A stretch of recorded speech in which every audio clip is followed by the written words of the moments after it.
ஆனால் நட்புங்கிறது உங்களுக்கு பெரும்பாலும் அரசு சார்ந்தவங்க, அரசு துறையில் இருக்கிறவங்கெல்லாம் உங்களுக்கு ஓரளவுக்கு நட்பாக இருப்பாங்க.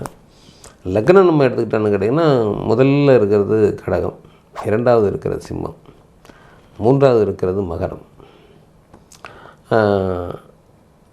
அதற்கு பிறகு சொன்னோன்னாக்க ரிஷபம்லாம் இவங்களுடைய நேர் கேரக்டர்ஸு, அது ஒத்து வராது. அதுக்கடுத்தோன்னா மிதுனம் சொல்லலாம்.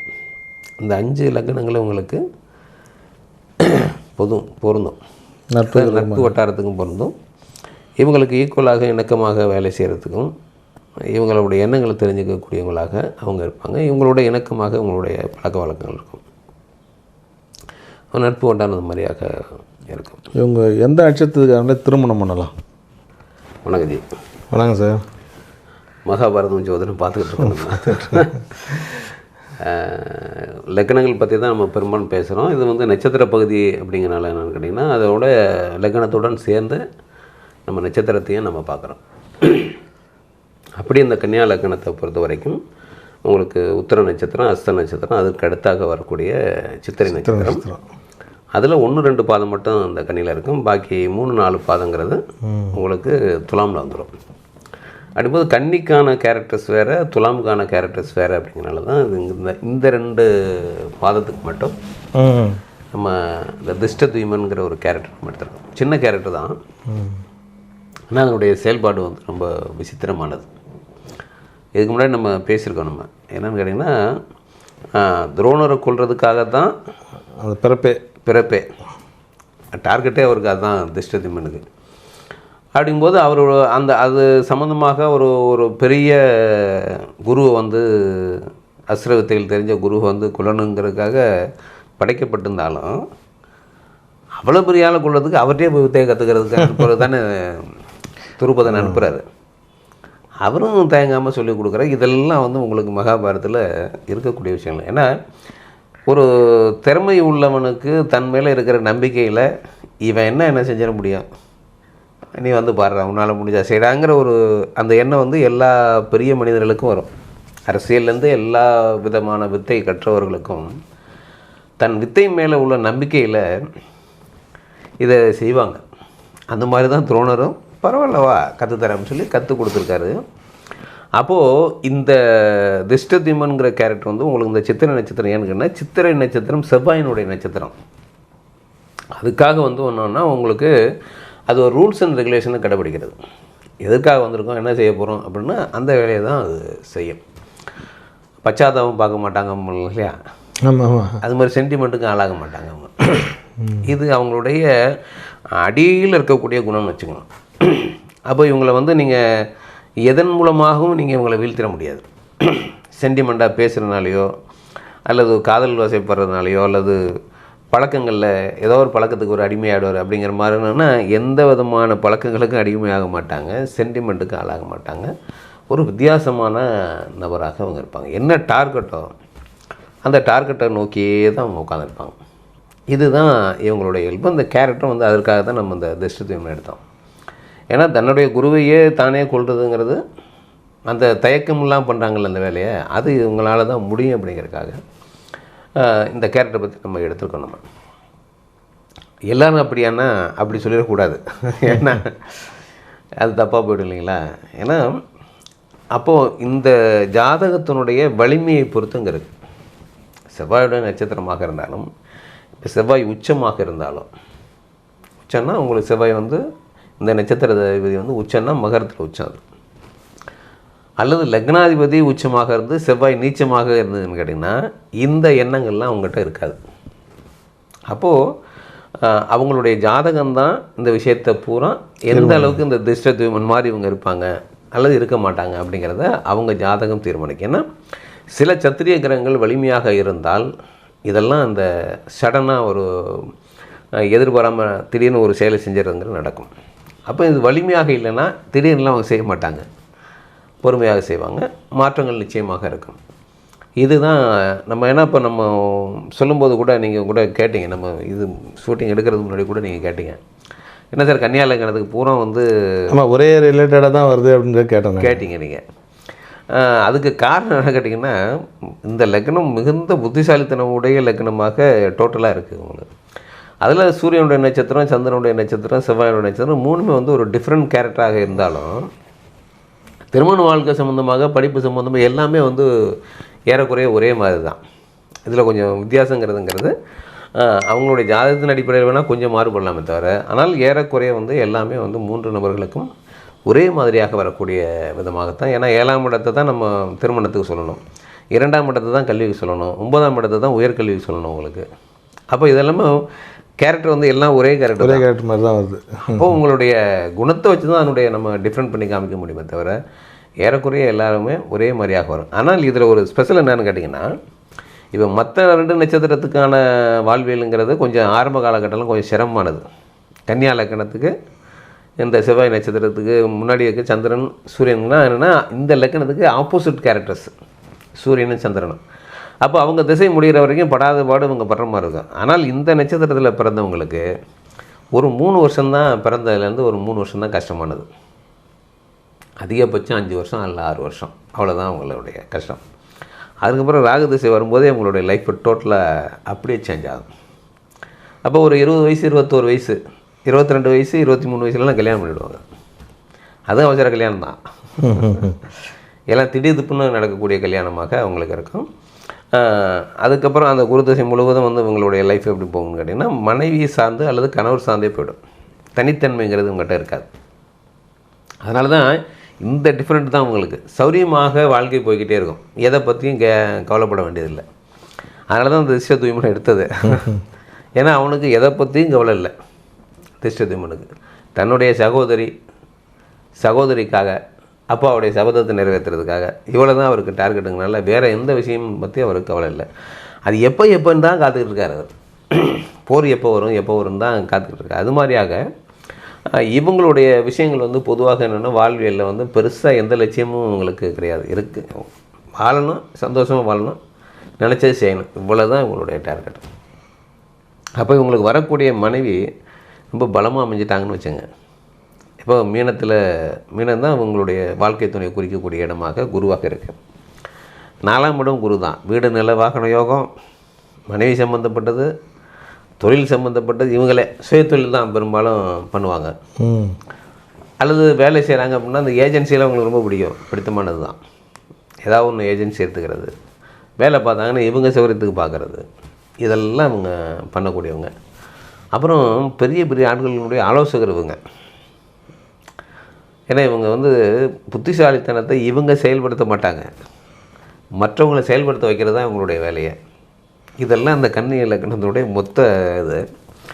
அதில் இந்த செவ்வாயினுடைய நட்சத்திரம் சித்திரை வந்து என்னென்னா அவசரம் இருக்கும். மற்ற 2க்கும் இந்த அவசரம் இருக்காது. இது கொஞ்சம் அவசரம் இருக்கும். அவசரப்பட்டு போய் மாட்டிக்கிறது அப்படிங்கிறதெல்லாம் இருக்கும். பெரும்பாலும் இவங்களுக்கு ஆணாக இருந்தாலும் சரி, பெண்ணாக இருந்தாங்களும் சரி, சித்திரை நட்சத்திரம் இந்த 1-2 பாதத்தில் பிறந்தவங்க பங்குனி மாதத்தில் உங்களுக்கு 23ஆம் தேதியிலேருந்து 30ஆம் தேதிக்குள்ளே பிறந்தவங்க எல்லாருமே இந்த சித்திரை நட்சத்திரத்தில் பிறந்தவங்களாகவே இருப்பாங்க. அப்போ வாழ்க்கை வந்து அவங்களுக்கு சிறப்பு தான், சிரமம் இல்லாமல். ஏன்னா அந்த குருதசை நடுவில் அது மட்டும் கொஞ்சம் கௌரவம் இருக்கும். தன்னுடைய வாழ்க்கை துணை சார்ந்து இருக்கக்கூடியவங்களாக இருப்பாங்க. அதற்கு பிறகு சனி தசை எல்லாம் யோகாதிபதி தசை. பெரும்பாலும் என்ன, இந்த சனி தசை வரும்போது உங்களுக்கு கிட்டத்தட்ட ஒரு 35 வயசு 40 வயசை கடந்து நிற்பாங்க. அப்படி கடந்து நிற்கும் போது என்ன, கால்வலி வரும். சனி பண்ணுற ஒரு யோகாதிபதியாக இருந்தாலும் அவர் வேலை செய்யணும் இல்லையா. 5ஆம் இடத்துக்கு அதிபதி, 6ஆம் இடத்துக்கு அதிபதி. தன்னுடைய பிள்ளைகள்கிட்டேருந்து அவங்க ஒரு பகைவர் மாதிரி ஆக முடிய சூழ்நிலை உருவாகும். ஏன்னா பசங்க சொல்கிறத இவர் ஒத்துக்க மாட்டார், இவர் சொல்கிறத பசங்க ஒத்துக்க முடியாது அப்படிங்கிற மாதிரியான ஒரு சூழல் அங்கே அமையும். ஆனால் அது வந்து ரொம்ப கெடுதலை பண்ணாது. ஏன்னா சனி இவங்களுக்கு யோகாதிபதி அப்படிங்கிறனால கெடுதலை பண்ணாது. ஸோ இந்த மாதிரியாக அவங்களுடைய வாழ்க்கை போய்கிட்டே இருக்கும். மகாபாரதத்தில் உங்களுக்கு இதே தான். திஷ்டத்யும்னனை பொறுத்த வரைக்கும் ஒரே ஒரு வேலை தான் அவனுக்கு டார்கெட். அப்போது தளபதியாக தான் அவனை நினைக்கிறாங்க. பாண்டவர் சைடில் வந்து என்னன்னு கேட்டீங்கன்னா திஷ்டத்யும்னன் தளபதியாக தான் வச்சுருக்காங்க. ஒரே கேரக்டர் தான். ரொம்ப தூரம் இந்த ஜோதிடத்தையே பார்த்துட்டோம். மகாபாரத்தில் இருக்கிற கேரக்டர்கள்லாம் கொஞ்சம் ஒரு அனலைஸ் பண்ணி பார்த்தோம்னா இந்த சகுனி மட்டும் தனியாக தெரியவார். ஆமாம், திரைப்படத்துலையாக இருக்கட்டும் அந்த புக்குலையாக இருக்கட்டும் எதில் பார்த்தீங்கன்னாலும் ஆளை பார்த்தா ஜாலியாக இருக்கிற மாதிரி தான் தெரியும். ஆனால் உள்ளுக்குள்ளே கடுமையான ஒரு வஞ்சத்தையும் ஒரு டார்கெட்டையும் ஃபிக்ஸ் பண்ணிக்கினே இருக்கிறாரு. இப்போ நீங்கள் சொன்ன இந்த 3 நட்சத்திரத்தில் பார்த்தீங்கன்னா துருபதனாக இருக்கட்டும், ஆமாம், சல்லியனாக இருக்கட்டும், இப்போ அடுத்து பார்த்துக்கிட்டு இருக்கிற திஷ்டத்யும்னாக இருக்கட்டும், ஒரு டார்கெட் ஃபிக்ஸ் பண்ணிக்கிறாங்க. அதுலேயே தான் இருக்கிறாங்க. ஆனால் வெளியில் பார்த்தா அவங்க ஜாலியாக இருக்கிற மாதிரி தெரியுது, உள்ளுக்குள்ளே பார்த்தா ஒரு வஞ்சம் அப்படியே இருக்குது. அதுதானே உங்களுக்கு அந்த கேரக்டர் உங்களுக்கு பாதிப்பு தானே உங்களுக்கு காரணம். இப்போது துருபதன் வந்து அவனுடைய இலக்கில் அவன் சரியாக இருக்கிறான். நான் ராஜாவுக்குரிய கெப்பாசிட்டியோடு நான் இருக்கேன், ராஜாவுக்குரிய மரியாதையோடு இருக்கிறேன் அப்படிங்கிற கேரக்டரில் அவன் இருக்கிறான். இப்போது துரோணர் வந்து என்ன பண்ணுறாரு, ஒரு நட்பு அடிப்படையில் நிற்கிறார். குருங்கிறனால அவருக்குன்னா ராஜா வந்தாலும் எனக்கு ஒன்று தான், சேவகனாக இருந்தாலும் எனக்கு ஒன்று தான், என்னுடைய பார்வைக்கே எல்லோரும் ஒரே மாதிரி தான் அப்படின்னு அவருடைய கேரக்டர் அதுதான். அவருக்கு ராஜாவை பற்றியும் கவலை இல்லை, சேவகனை பற்றியும் கவலை இல்லை, எல்லாருக்கும் நான் பொதுவான ஆள், நான் அவனுக்கு கொடுக்குற கல்வி தான் உனக்கும் கொடுப்பேன், உனக்கு கொடுக்குறக்கூடிய கல்வி தான் அவனுக்கும் கொடுப்பேன் அப்படிங்கிற அவர் வந்து பொதுவாக நிற்கிறார். ஆனால் ராஜாங்கிறவர் அப்படி இருக்க முடியாது. ராஜாங்கிறவர் ஒவ்வொருத்தருக்கு தகுந்த மாதிரியான அந்த மதிப்பு மரியாதைகளை கொடுத்து தான் ஆகணும். அவர் அப்படி அவன் ஸ்டாண்டர்டில் அந்த துருபதன் நிற்கிறான். அதை வந்து ஒரு குற்றமாக துரோணர் பார்த்து தேர்காலில் கொண்டாந்து கட்டி வந்து நம்மளை இப்படி அவமானப்படுத்திட்டாரேங்கும் போது அவருக்கு அந்த வஞ்சம் வந்தது. ஏன்னா அந்த நேரத்தில் வந்து இவனை ஏதாவது செஞ்சாகணும் அப்படிங்கிறது தானே நடக்குது. இன்றைக்கி நடக்கிற நிலைமை அதானே உங்களுக்கு. ஆமாம், அதே போல் பார்த்தீங்கன்னா நீங்கள் இதோடைய அடிப்படை கேரக்டர் சகுனியை பார்த்தீங்கன்னா கூட பிறக்கும்போது தான் அந்த கேரக்டர் இல்லை. ஆமாம், சின்ன வயசில் வளரும் போதும் யாரையும் கெடுக்கணுன்ற எண்ணமோ கிடையாது, குழந்தைங்க மாதிரி விளையாடித்தான் இருக்காப்புல. ஆனால் அந்த காந்தார தேசத்தை பீஷ்மர் அடித்து துவம்சம் பண்ணி ஒரு கடுமையான ஒரு இழப்புக்கு ஆளானதுக்கு அப்புறம் அந்த கேரக்டர் விஸ்வரூபம் எடுக்குது. ஆமாம், உங்களுக்கு காலம் வந்து எவ்வளவு பொறுமையாக இவர்களை இவ்வளவு பலம் கொண்ட நபர்களை எப்படி நாம் சாய்க்கிறது அதானே நடக்குது. இன்றைய நிலவரத்தை நீங்கள் எடுத்துங்க, அந்த போர் நடக்குதுல்ல, இதுவும் அதே தானே. வல்லமை கொண்ட ஒரு பேரரசு ஒரு சாதாரண ஆள்கிட்ட இன்றைக்கி சிக்கலில் மாட்டிக்கிட்டு இருக்க மாதிரி இருக்கு இல்லைங்களா. அதே மாதிரி தானே ஒரு போக்கு உங்களுக்கு மகாபாரத கதைக்குள்ளே இருக்கிற அங்கே இருக்கிற ஒரு தர்ம நாயகங்கள் ஒவ்வொருத்தரும் ஒவ்வொரு விதமான கேரக்டராக நம்ம இருக்காங்க. நம்ம மகாபாரதம் வந்து நிறைய பேசியிருக்கோம். ஒவ்வொரு கேரக்டர்களை பற்றி நம்ம சில கேரக்டர் ஒவ்வொன்றும் தனித்தனி கேரக்டர் தனித்தனி.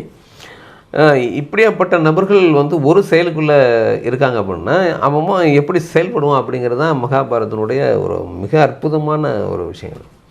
இன்றைக்கி நம்ம அந்த மாதிரியான ஒரு கேரக்டர்கள் நம்ம பார்க்குறோம். நம்ம ஒரு தர்ம நியாயத்தை கடைப்பிடிக்கிறது, அதற்கு எதிராக நடக்கிறது, தன்னுடைய இருப்பிடத்தை விட்டு கொடுக்குறது இல்லை, நான் யாராக இருந்தாலும் என்கிட்ட என்ன இருக்குது அவ்வளோது நான் சொல்லி தந்துடுவேன் அப்படின்னு ஒவ்வொன்றும் எந்த சபையாக இருந்தாலும் என்னுடைய நியாயத்தை நான் பேசுவேங்கிறது கேரக்டர் வந்து மெயினான ஒரு 12 கேரக்டர் நம்ம பேசியிருக்கோம். சுயநலம் எப்படி இருக்கும், தன்னுடைய பிள்ளைகள் மேலே எப்படி சுயநலமாக இருப்பாங்க அப்படிங்கிறதெல்லாம் நம்ம பார்க்குறோம். பொதுநலமாக இருக்கிற ஆளை பார்க்குறோம், வாக்கை கொடுத்துட்டு மாட்டிக்கிற பார்க்குறோம். நம்ம பீஷ்மர் எதை பற்றியும் யாருக்கிட்டையும் எந்த கருத்தையும் சொல்லாத ஒரு நபரை பார்க்குறோம். எந்த பொறுப்புலும் இல்லாமல் இருக்கிற ஒரு கண்ணனை பார்க்குறோம். எங்கே போனாலும் ஒரு பாடல், ஆனால் எல்லாருக்கும் அவர் தேவை, கமிட்மெண்ட்டு அவருக்கு கிடையாது, அவருக்கு கமிட்மெண்ட் எல்லாருக்கும் அவர்கிட்ட வேணும். ஆமாம், அப்போ இந்த மாதிரி ஒரு கேரக்டர்களை வச்சுக்கிட்டு இந்த ஒரு மகாபாரத கதைக்குள்ளே நீங்கள் என்ன பண்ணிங்கனாலும் நீங்கள் இந்த ஒரு மகாபாரதம் பார்க்குற ஒவ்வொரு நபர்களும் கேட்குற ஒவ்வொரு நபர்களுக்கும் தன்னுடைய கேரக்டர் அங்கே உள்ள இருக்கும். எங்கே ரசிக்கிறாங்கன்னு கேட்டிங்கன்னா அங்கேருந்து அவங்க அதில் அட்டாச் ஆகிடுவாங்க. ஏன்னா அவங்கள சுற்றி நடக்கிற சூழலும் ஏறக்குறைய மகாபாரத கதை மாதிரி தான். அவங்க லெவலுக்கு சின்னதாக நடக்கும், ஒரு ராஜாவுக்கு அவர் லெவலுக்கு நடக்கும். ஏன்னா எல்லாத்தையும் வந்து இங்கே வந்து ஒரு கேரக்டர்களை கொண்டு வந்து அவன் நீங்கள் எந்த ஒரு நபராக இருந்தாலும் சரி உங்களுக்கும் அந்த மகாபாரத கதைக்கும் நிச்சயமாக தொடர்பு உண்டு. ஏன்னா அவ்வளோ கேரக்டர்ஸ் இருக்குது, ஒன்றுக்கு ஒன்று வித்தியாசப்படுது. ஆமாம், 48 கேரக்டர் நான் எடுத்திருக்கேன் ஜி. இதுவே வந்து இந்த 48 கேரக்டரும் ஒரு மெயின் கேரக்டர்ஸ். இதுக்கு என்ன உப கேரக்டர்கள் இருக்குது, இதுக்கு உதவியாக இருக்கிறவங்க. இப்போ நீங்கள் இருக்கிறீங்க, நீங்கள் ஒரு மெயின் கேரக்டர். இப்போ நீங்கள் நானும் பேசிக்கிறோம், நம்மளுடைய வாழ்க்கையில் நம்ம ஒரு மெயின் கேரக்டர் நம்ம போயிட்டு இருக்க மாதிரி இருக்கும். உப கேரக்டருங்கும் போது என்னுடைய சைடில் இருக்கிற நபர்கள், உங்களுடைய சைடில் இருக்கிற நபர்கள், உங்களுக்கு ஒத்துழைப்பு கொடுக்குறவங்க, எனக்கு ஒத்துழைப்பு கொடுக்குறவங்க, இது வந்து விரிஞ்சிக்கிட்டே போகும். அப்போ நமக்கு ஒத்துழைப்பு கொடுக்குறவங்க நம்மளோட குணத்தினுடன் இயல்புடன் ஒட்டி இருக்கக்கூடியவங்களாக இருப்பாங்க. அவங்களுக்கெல்லாம் தலைமை நம்ம அப்படிங்கிற மாதிரியாக இந்த மகாபாரதத்துக்குள்ளே சொல்லப்பட்ட மெயின் 12 கேரக்டர் லெகன கேரக்டர்கள் நம்ம கொடுத்துருக்கோம்.